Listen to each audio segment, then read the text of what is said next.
Halo, Taufik Gibran.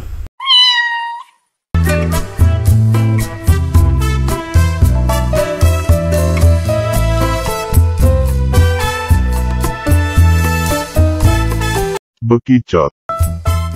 Dan halo semuanya, piye kabar Rindu? Semoga kantong kita semua masih di dalam batas aman semua ya lur. Kali ini gue mau meladeni salah satu request dari dulur kita. Nama akun telegramnya Fast Charger 1400 watt lur. Keren banget nama akun telenya ya lur. Judul filmnya yaitu Love Me Still, dibuat tahun 2008 lur. Ini film merupakan film dari Inggris ya lur. Dan katanya ini film sulit dicari ya lur.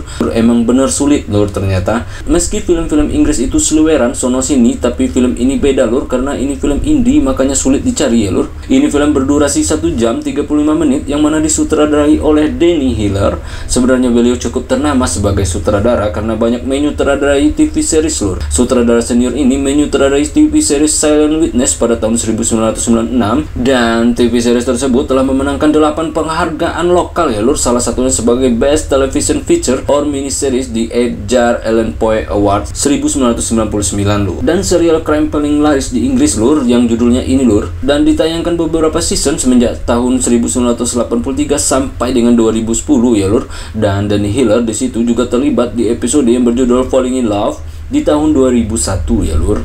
Kembali ke film Love Me Still lur, dengan tangan dingin Denny Hiller, film ini mampu mendapat rating bagus dari IMDb yaitu 6,5 dari 10 skala sempurnanya ya lur. Tentu ini adalah pencapaian keren sebagai film berbudget kecil ya lur. Film ini sendiri mengusung genre crime, drama, and thriller yang mana film ini ditulis oleh seorang penulis muda yaitu Paul Moons. Film ini juga dirilis di luar Inggris lur, di Italia, Amerika, Prancis, dan Swedia lur. Dan di Prancis film ini di launching dalam ajang bergengsi yaitu Strasbourg International Film Festival lur. Modal gue bikin video kali ini cuman mancis doang lur, nggak ada udutnya. So langsung saja kita masuk, tekan enternya dan katakan lur, perkutut. Kalian pasti bertanya siapa udah yang satu ini kan lur. Nama beliau Mickey, dia naik motor Astrea Grand ini bukan berarti beliau kurir JNE, JNT apalagi si cepat ya lur. Malam itu dia naik motor untuk merampok lur.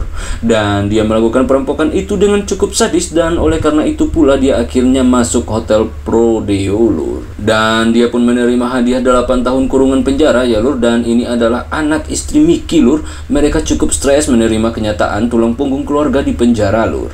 Istri Mickey ini bernama Gemma, diperankan oleh Alex Reitz. Hari itu dia menerima sebuah surat dari seseorang dan surat itu merupakan tagihan sewa rumah lur. Tiba-tiba saja sang pengantar surat itu ditunggu oleh seseorang di tangga rumah Gemma lur. Siapa itu? Dia adalah kakaknya Mickey alias abang ipar si Gemma ya lur. Ini dia abang si Mickey, namanya Bobby, diperankan oleh Jeff Bell. Tak lama kemudian Bobby datang ke rumah Gemma dengan alasan menjenguk Gemma dan keponakannya lur. Listen, I'm sorry just turning up like this out of the blue. A business to do on the estate and I couldn't help notice. Jesus Christ. Some blood. Alright. Well, where's number 18?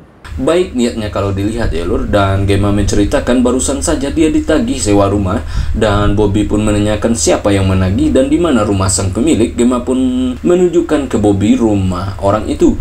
Pikir si Gemma Bobby mau membayar sewa rumahnya ya lur. Dan Bobby datang ke rumah itu yang tak jauh dari rumah Gemma. Dan di situ Gemma melihat Bobby menghajar sang pemilik rumah itu lur. Alright, man. What's that for? Calm down. Bobby pun kembali ke rumah Gemma untuk menyampaikan bahwasannya Gemma akan tinggal di sini gratis, tak ada sewa menyewa. Di sini Gemma melihat Bobby sebagai sosok kakak ipar yang baik hati banget lur dan peduli kepada dia dan anaknya ya lur. Gemma beri terima kasih banyak ke Bobby ya lur. Dan di situ Bobby pun menunjukkan kepeduliannya kepada sang keponakan. Dia menanyakan kabar anak Gemma lur dan Bobby pun menekankan bahwa dia akan membantu biaya hidup Gemma dan anaknya. Nggak usah khawatir dengan itu, semua kebaikan Bobby pastilah membuat Gemma menjadi tersanjung 5 ya lur. Gemma pun berkali-kali mengucapkan terima kasih kepada Bobby lur. Dalam keadaan tertekan begini siapa yang nggak mau dibantu ya lur.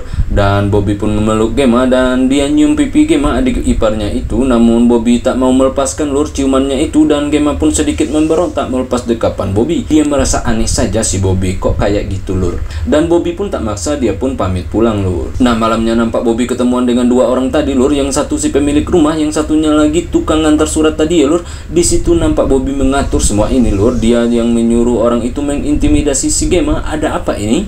Simak baik-baik lur. Esok harinya Bobby kembali ke rumah Gemma membawa bunga, dan Gemma terlihat sedikit aneh menerima bunga dari abang iparnya itu ya lur. Dan Bobby menanyakan kabar Gemma dan keponakannya apakah dia masih ditagih, dan Gemma menjawab dia ternyata masih ditagih terkait sebuah rumah itu lur.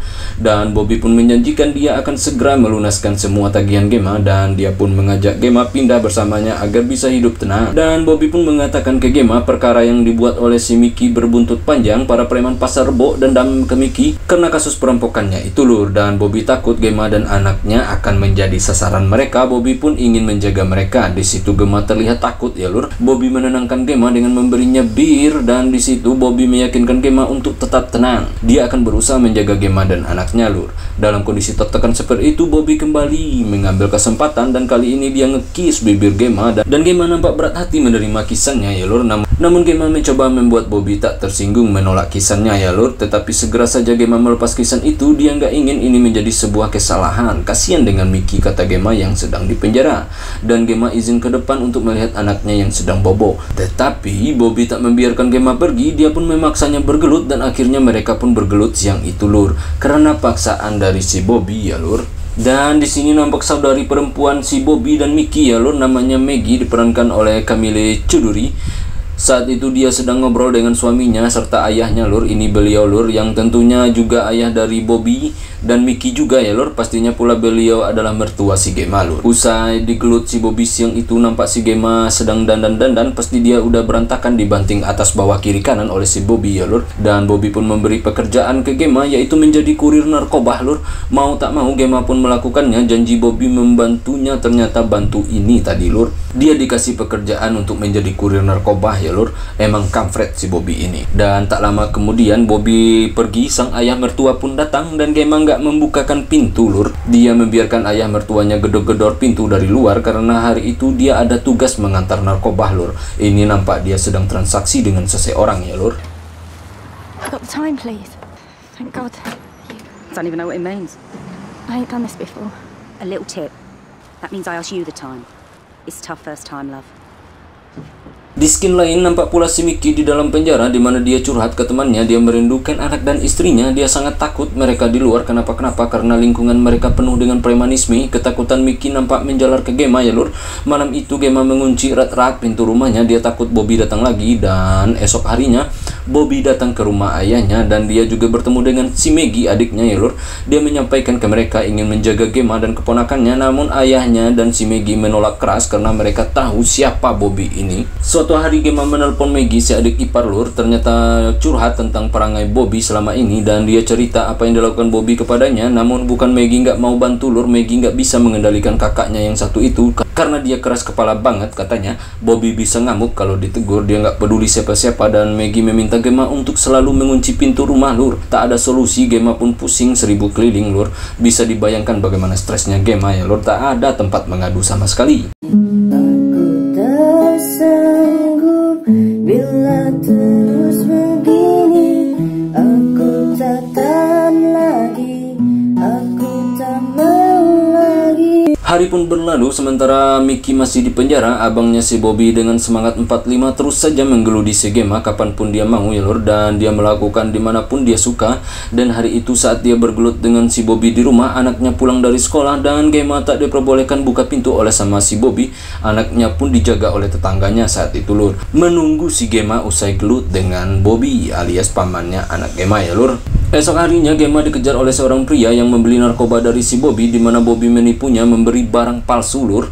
Dan Gemma sebagai kurir pun jadi sasaran. Di sini bisa kita lihat bagaimana Bobby mengatur semuanya dengan sempurna ya lur, sehingga si Gemma sangat ketakutan. Dia pun bisa menguasai si Gemma dengan ketakutannya itu lur, dan Gemma benar-benar nggak tahu sama sekali tentang barang itu lur. Dia hanya mengantar saja. Pada malamnya Gemma pun diselamatkan oleh Bobby. Di sini mau nggak mau Gemma yang terjebak dalam dunia hitam si Bobby harus selalu bersama Bobby kalau dia ingin selamat. Dan malam itu Bobby pun membawa Gemma dan anaknya. Bukannya menenangkan Gemma, malah si Bobby menambah menakut-nakutin si Gemma bahwa tantangan yang mereka hadapi ini adalah tentang hidup dan mati. Kalau bukan kita yang mati berarti mereka yang mati, tekan si Bobby lur. Gemma pun semakin takut. Esok harinya Bobby mengantar Gemma menuju penjara untuk besuk lakinya ya lur. Di sini Bobby punya tujuan lain lur, bukan asal antar doang. Mana mau dia ya lur. Saat bertemu dengan lakinya di penjara itu, Gemma sama sekali tak mengatakan apa yang dia dialaminya di luar sana, dan dia juga tak menceritakan apa yang dilakukan abangnya si Mickey kepada dia. Dan Gemma di sini hanya menyampaikan ke Mickey bahwasanya dia aman di luar dan Mickey fokus saja di penjara sampai bebas nanti,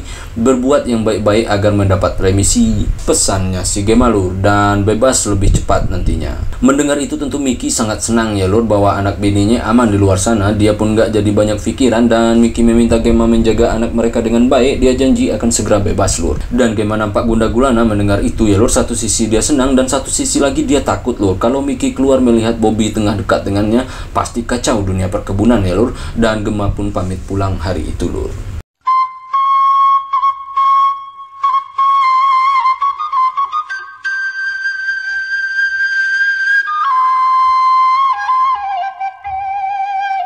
Malam itu Gemma ternyata telah ditunggu oleh si Bobby dengan sebuah intimidasi ya lur. Dia ingin membawa Gemma ke rumahnya dan terserah Gemma mau atau tidak. Kalau tidak kamu juga yang akan susah, katanya si Bobby. Dan akhirnya Gemma pun memilih ikut Bobby. Bobby pun akhirnya menang banyak ya lur. Sementara itu sang mertua dan adik ipar Gemma benar-benar risau. Mereka mendapat kabar Gemma terlibat masalah di luar sana, dan mereka tahu pasti ini semua ulah si Bobby. Dan mereka mulai mencari cara menyelamatkan Gemma ya lur. Dan mereka tahu kalau Gemma itu orang baik lur. Dan ayah mertua juga bingung kemana Gemma. Dia ke rumah dia nggak pernah bertemu dan rumah pun selalu terkunci lur. Setahun kemudian Mickey pun mendapat remisi. Dia dibebaskan bersyarat dan Mickey sangat senang segera bertemu anak bininya ya lur. Dan dia sengaja nggak kasih tahu si Gemma karena ingin kasih surprise ke Gemma dan anaknya ya lur. Dan dia pun menelpon adiknya si Maggie untuk menjemputnya ke penjara dan meminta Maggie untuk menyembunyikan semua ini dari Gemma agar menjadi surprise yang begitu besar lur. Dan pagi itu si Maggie yang mendapat telepon dari abangnya si Mickey dengan senang hati pergi menjemputnya ke penjara ya lur. Dan nampak wajah riang dari mereka ya lur.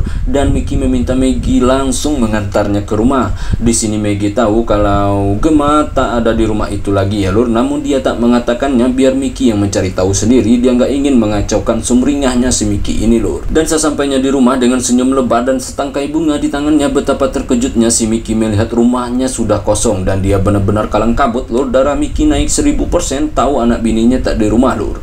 Dan Bobby yang tahu Mickey telah bebas hari itu pula membawa Maggie dan anaknya ke sebuah pulau ya lur yang sangat terpencil. Mickey pun mulai mencari anak istrinya. Dia menemui orang-orang yang dicurigainya lur. Dan Mickey mempertontonkan keahliannya dalam dunia hitam ya lur. Dia menemui satu persatu preman-preman pasar yang dikenalnya dan dicurigainya tahu akan keberadaan anak bininya. Dan Mickey menghajar mereka yang dianggapnya menyembunyikan info-info penting dari dirinya ya lur.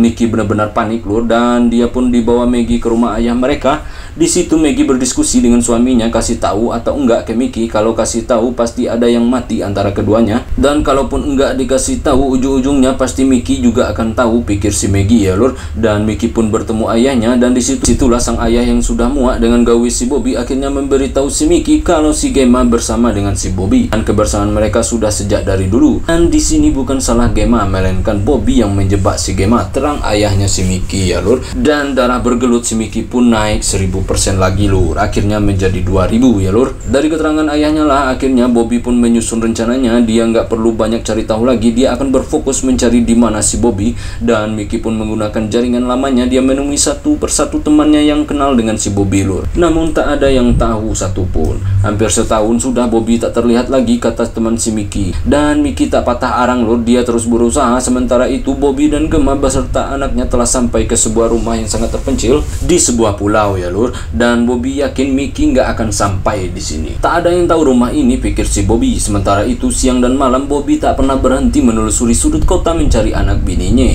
Dan di tengah usaha si Mickey yang mati-matian menemukan anak bininya, si abangnya malah dengan semangat 45 menerkam bini adiknya itu ya lur, hampir di setiap malam lur, dengan berbagai style yang dia mau lur. Dan Gemma hanya bisa pasrah menerima itu semua ya lur. Di sini si Gemma sama sekali belum tahu kalau lakinya udah bebas ya lur. Dan Gemma hanya bisa merenungkan nasib dirinya di bawah tekanan si Bobby.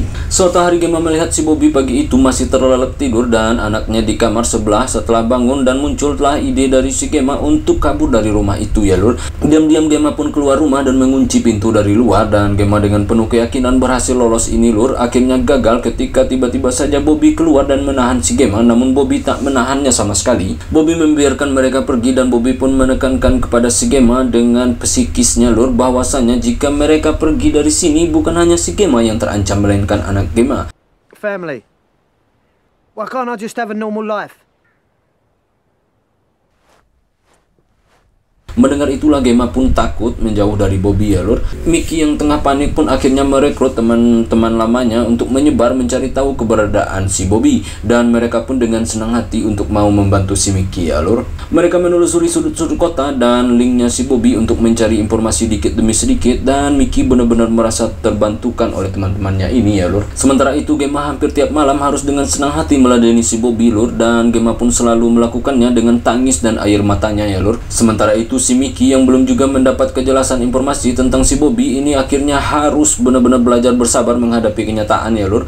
Dia pun mulai nampak stres melihat keadaan ini. Namun bagaimanapun si Mickey ini adalah orang yang bertanggung jawab lur. Dia tak pernah putus asa. Dia pun terus mencari tahu, telepon sana sini, kering situ kering sini untuk memperoleh informasi. Namun cobaan belum usai, informasi yang diinginkan si Mickey belum juga didapatinya lur. Sementara itu Gemma dan anaknya yang sudah hampir setahun menghilang dari keramaian ini mulai nampak sedikit melupakan tentang masa depan. Gemma nampak pasrah dengan hidupnya. Kalau bisa bebas ya syukurlah, kalau enggak ya enggak apa-apa, itu aja pikir si Gemma lur. Dan suatu malam saat ayah Mickey sedang asik mendengar lagu tobat maksiat yang dinyanyikan oleh Wali, beliau pun teringat akan rumah keluarga yang ada di suatu tempat lur. Dunia sesaat, awas kau tersesat, ingatlah masih ada akhirat. Astaghfirullahaladzim.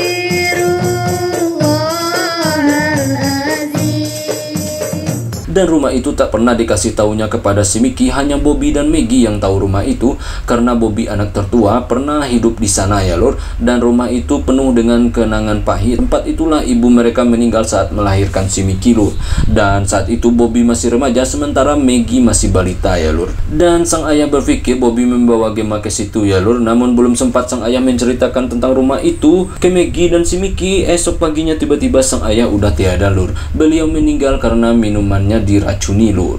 Dan bersamaan dengan itu pula si Gemma yang melihat Bobby masih tertidur pagi itu mencuri HP-nya dan dia menelpon ke nomor sang mertua. Kebetulan diangkat oleh si Maggie dan Gemma memberitahu si Maggie di mana dia, di sebuah rumah yang dia tak tahu di mana ini. Dan Maggie yang pernah dengar cerita rumah itu dari kakaknya si Bobby, di mana Bobby ingin tinggal di sana suatu saat nanti. Dari situlah Maggie pun berpikir pasti yang dimaksudkan oleh si Gemma adalah rumah itu lur. Maggie belum menceritakan ke Mickey perihal si Gemma menelponnya tadi pagi. Mickey pun keluar rumah pagi itu dengan misi mencari tahu siapa yang meracuni minum ayahnya dan kemana Bobby membawa anak bininya. Dan Mickey pun menemui semua teman Bobby dengan menenteng pistol lur. Hari itu dia bertemu dengan teman Bobby yang disuruhnya menagih sewa rumah ke Gemma dulu lur. Dan setelah diancam oleh si Mickey, akhirnya mereka pun angkat bicara ya lur. Dan di situ ditemuilah sebuah informasi penting di mana si Bobby meminta temannya itu mencarikan sebuah racun yang paling ampuh dan Bobby menyuruhnya memberikan racun itu kepada suami Maggie. Disitulah informasi penting didapatkan oleh si Mickey lur. Dan pulangnya Mickey langsung menemui suami Maggie dan dia menodongkan pistol kenapa meracuni ayahnya. Mickey pun tak pikir panjang, jika suami Maggie tak kasih tahu dia akan ngedor keningnya. Namun Maggie meminta Mickey tenang dulu dan memikirkan Gemma jangan cari masalah yang lain dulu. Dan Maggie mengingatkan si Mickey bagaimana dulu suaminya menyelamatkan Mickey.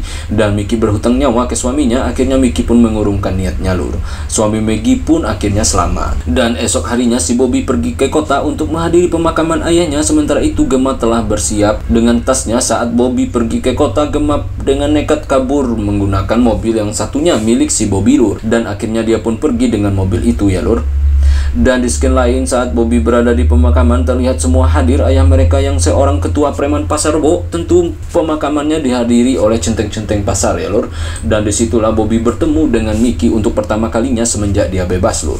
Dan di pemakaman itu nampak wajah Bobby slow-slow saja lur, tak ada wajah kesedihan dan semakin membuat tanda tanya besar. Dan usai pemakaman ketegangan terjadi lur. Semua dimulai dari kedekatan suami Maggie dengan Bobby yang nampak ngobrol dekat. Maggie saat itu tengah menerima ucapan belasungkawa dari ketua preman-preman lain lur. Dan anak buah setia ayahnya untuk menghajar suami Maggie dan mencari tahu tentang kematian ayahnya serta keberadaan istrinya. Disitulah akhirnya mulai sedikit terkuak ya lur. Dan suami Maggie yang dihajar oleh beberapa orang memberikan sedikit informasi penting di mana dialah yang meracuni sang ayah, dan dia diminta oleh si Bobby untuk melakukan itu. Namun dia nggak tahu apa tujuan Bobby, dan Bobby yang kabur dengan mobilnya dikejar oleh Mickey dan teman-temannya ya lur. Dan sebuah hal yang mengejutkan terjadi lur, di mana Gemma tiba-tiba saja sudah berada di tangan Bobby lur, dan dia mengancam Mickey dan Maggie yang notabene adalah adiknya sendiri ya lur, jika mereka bergerak Gemma akan selesai di tangannya. Terang si Bobby, Maggie pun membawa anak Mickey dan Gemma keluar lur, maka tinggallah si Mickey, Bobby dan Gemma di dalamnya itu lur. Dan di sini Bobby mengatakan semuanya bahwasannya dia menyalahkan si Mickey atas kematian ibu mereka karena beliau meninggal saat melahirkan si Mickey ya lur. Dan mendengar itu nampak wajah Mickey sangat sedih, dia pun menangis dengan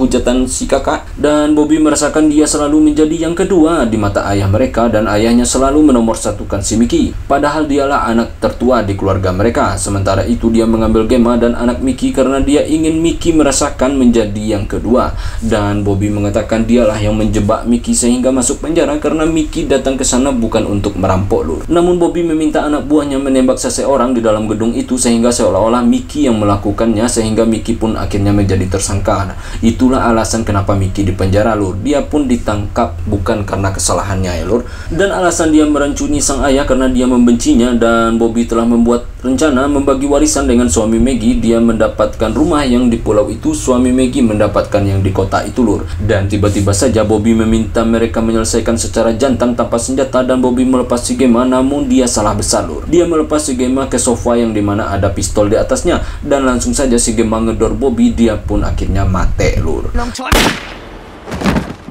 Dan Mickey pun langsung memeluk Gemma yang dirindukannya itu ya lur. Tak lama kemudian Gemma dibawa oleh Maggie keluar untuk menjemput anaknya. Nah, di sini Mickey mengorbankan dirinya lur agar Gemma tak masuk penjara. Dia menembak Bobby yang sudah mati itu ya lur, agar seolah-olah dia yang membunuhnya. Dan Mickey yang bebas secara bersyarat ini akhirnya harus menerima hukuman 2 kali lipat lagi ya lur. Dia pun kembali ke Hotel Prodeo lur. Film ini pun tamat, keramat, taat lur. Pesan dari film ini sebenarnya simple lur, jangan sembunyikan hari kebebasanmu dari penjara, itu aja lur pesannya ya kan lur. Coba simak lagi filmnya kalau nggak percaya, itu pesannya lur. Dari poster yang coba diedarkan oleh rumah produksi Deviant Film, film ini akan menceritakan kisah yang penuh dengan adegan silet menyilet, nyabet menyabet, dor mengedor mungkin ya lur. Namun ketika filmnya dimulai lah kok gue merasa sedikit tertipu dengan posternya lur. Ini film malah terlihat dengan banyak mengeksploitasi cerita sendu dengan dipadukan sedikit psikologis kekerasan dalam dialognya, dan adegan thriller terlihat benar-benar sedikit di film ini lur. Tak menggambarkan sekali dengan poster filmnya itu lur. Satu yang unik dari film ini adalah tokoh utamanya tak banyak mendapatkan sorotan kamera dalam film ini lur. Seperti yang gue ulas tadi lur, Mickey yang diperankan oleh Andrew Howard adalah pusat ceritanya ya lur. Dia menjadi tokoh penting dalam cerita ini, namun dia sangat sedikit tampil di dalam adegan-adegan film ini lur. Sementara kamera lebih banyak menceritakan tentang sosok Bobby yang diperankan oleh Geoff Bell dan istri Bobby si Gemma yang diperankan oleh Alec Reid lur. Sehingga wajar saja anggapan sang sutradara Denny Hiller menjual adegan affair Bobby dan Gemma untuk menekan sisi kurang menariknya menceritakan kisah si Mickey ya lur. Namun bagaimanapun itu berhasil menurut gue lur. Mickey ditampilkan di paruh film ketika dia keluar dari penjara, dan semenjak itu inti cerita film ini mulai berjalan, dan Andrew Howard mampu menampilkan penampilan terbaiknya untuk menyelesaikan konflik di dalam ceritanya ya lur, dan itu keren banget. Sementara itu untuk alur cerita secara keseluruhan bisa gue bilang film ini terlihat sederhana, setiap adegan mudah ditebak kelanjutannya, dan sedikitnya adegan kekerasan dalam film ini membuat ada yang kurang dari ceritanya ya lur. Karena pasti setiap penonton yang menonton film tentang geng atau mafia berharap ada adegan yang memacu adrenalin ya lur. Namun film ini tidak. Ketokohan si Mickey dalam film ini sangatlah kuat lur. Dia orang yang baik sebenarnya. Dia tak bermain dengan geng-geng atau mafia di kalangan ayahnya. Dia orang biasa, namun dia hanya korban, dan dia juga digambarkan orang yang sangat setia ya lur. Sementara itu sosok si Gemma istri Mickey di sini sebenarnya agak mengambang sosok karakternya bagi gue lur. Dengan dirinya yang bersedia menjadi teman gelutnya Bobby hingga akhir cerita, seperti membuat gambaran kalau dirinya itu butuh Bobby untuk memenuhi keinginannya yang ditinggal lakinya ke dalam penjara lur. Padahal dia digambarkan sebagai orang yang butuh hanya karena uang ya lur. Namun affairnya itu terlalu lama diceritakan, so membuat karakternya menjadi mengambang. Bisa saja Gemma kabur di pertengahan ceritanya ya lur, agar dia nampak setia ya nggak lur. Gua harus ngasih pesan moral terbaik untuk film ini lur, bahwasanya jangan menyalahkan manusia sebagai akibat dari sebuah kematian ya lur. Karena itu hanyalah berbicara tentang ajal, manusia itu hanya sebagai perantara ajalnya saja ya lur.